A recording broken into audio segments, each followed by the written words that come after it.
Саламатсыздар ма балалар? Біздің бүгінгі өтетін сабағымыздың тақырыбы шылым шегу және есірткі мен ішімдіктің адам ұрығының дамуына тигізетін әсері.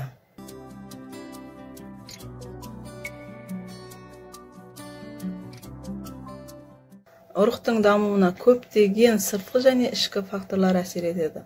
Ұрыққа тері әсер ететін факторлар эмбриотоксикалық деп аталады. Эмбриотоксикалықты қазақша аударғанда эмбриотты дейміз. Эмбриоттың өзі үшке бөлінеді: физикалық, химиялық, биологиялық. Физикалыққа иондаушы сәуле жатады, электромагниттік өрістер жатады. Химиялыққа никотин, алкоголь, есірткі заттар, химиялық заттар жатады. Биологиялыққа вирустар мен бактериялар жатады. Жүктілік кезінде қауіпті кезең екі кезеңге бөлінеді.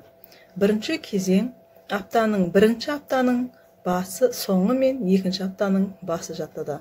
Ал екінші кезеңге үшінші апта мен 8-ші аптаның аралығын жатқызуға болады. Болашақ ана салауатты өмір салтын ұстану керек. Бұл кезде баланың ішкі мүшелері дами бастайды. Денсаулығы мықты ұрпақ дүниеге келу үшін ата-ана жүктілікті жоспарлау керек алдын ала. Ер адамға темекі шегу немесе алкоголь ішімдіктерді ішуді кем дегенде 2 ай бұрын тоқтату керек. Ал болашақ ана 6 ай бұрын жүктілік және баланың емізулі кезінде темекі шекпеуі, алкогольді ішімдіктің ішпеуі тиіс. Темекінің құрамында кездесетін көміртек тотығы, шайыр, қышқылдар, түтін кездеседі. Олар адам ағзасына қандай әсер етеді екен? Бірінші, көміртегі тотығына тоқталатын болсақ, иіс газы деген атпен де белгілі темекі тұтынуынан бөлінетін көміртек тотығы қандағы гемоглобинмен байланысып, оттегінің тасымалдауын тоқтатады. Шайыр. Темекіде канцерогендік әсер ететін 200-ден астам шайырдың түрі бар. Олар өкпе, жұтқыншақ, ауыз қуысы, өңеш, қуық және ұйқы безі қатерлі ісігінің шалдығуына жоғарылатады. Қышқылдар. Сірке қышқылы мен күкіртсутек сияқты темекі түтініндегі қышқылдар ауыз қуысының ас қорыту және тыныс алу жүйесінің сілемейлі қабықтарын тітіркендіреді және қабындырады. Түтін. Сондай-ақ темекі түтіні өкпеде тұнып қалатын шаң тозаңның көзі болып табылады. Қан арқылы іштегі балаға барған никотин оның жүйке жүйесінің дамуына кері әсерін тигізеді. Сонымен қатар мұндай бала оттегі жетіспеуі байқалады. Жүктілік кезінде шылым шеккен ананың баласының салмағы шылым шекпейтін баланың анасынан салмағы төмендеу болады. Анасы шылым шегетін балалар даму жетілуі қиындау болады. Көбінесе бронхит, демікпе, жүрек ауруы, сусамыр ауруларына әкеп соқтыруы мүмкін. Маскүнемдік ішімдікке салыну дерті. Бұл барлық әлеуметтік топтарда кездесетін жаман әдет. Ішімдік сөз араб тілінен алкоголь сөзден пайда болып, жаман рух дегенді білдіреді.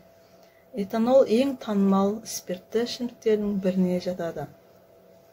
Күнделікті өмірде әртүрлі этанол мөлшерін қамтитын спиртті ішімдікті көрсету үшін алкоголь сөзін қолданылады. Бала салмағының әр килограммына 3 грамм этанол өлімге алып келсе, бұл көрсеткіш ересектер ішінде дене салмағының әр килограммен 5 граммнан 8 граммға дейін көрсетілген. Бүгінгі тақырыпқа байланысты темекінің және никотиннің зияндығы туралы қысқаша видео роликке назар аударайық. Шылым шеккенде бөлінетін никотин ауыз қуысының шырышты қабаты мен жоғарғы тыныс алу жолдары арқылы қанға сіңіріледі. 10 секундтан кейін ол миға жетеді. Мұнда ол жүйке жасушаларына қатты әсер етіп, бүйрек үсті безінің және басқа да гормондар бөліне бастайды. Адреналин жүректің жиырылуын тездетеді және артериалды қан қысымын жоғарылатады.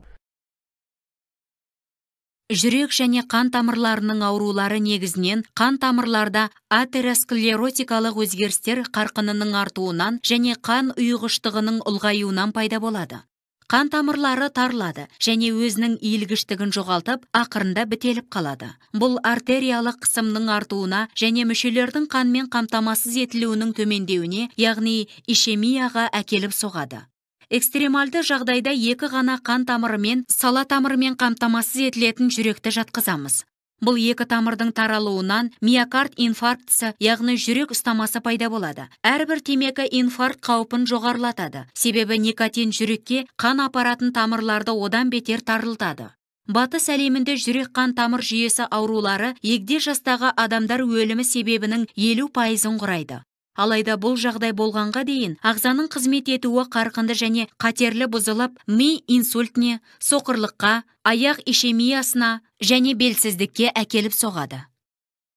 Балалар, біз бүгінгі тақырыпты түсінген болсақ, тапсырмаға кезек берейік. Бірінші тапсырмамыз бұрыс-дұрыс тұжырымдамасына плюс-минус таңбаларын қою арқылы қойып шығасыңдар. Дескрипторы берілген сөйлемдерді оқып, ақпараттардың бұрыс еместігін белгілейміз. Осымен балалар, біздің бүгінгі сабағымыз аяқталды. Сау болыңдар.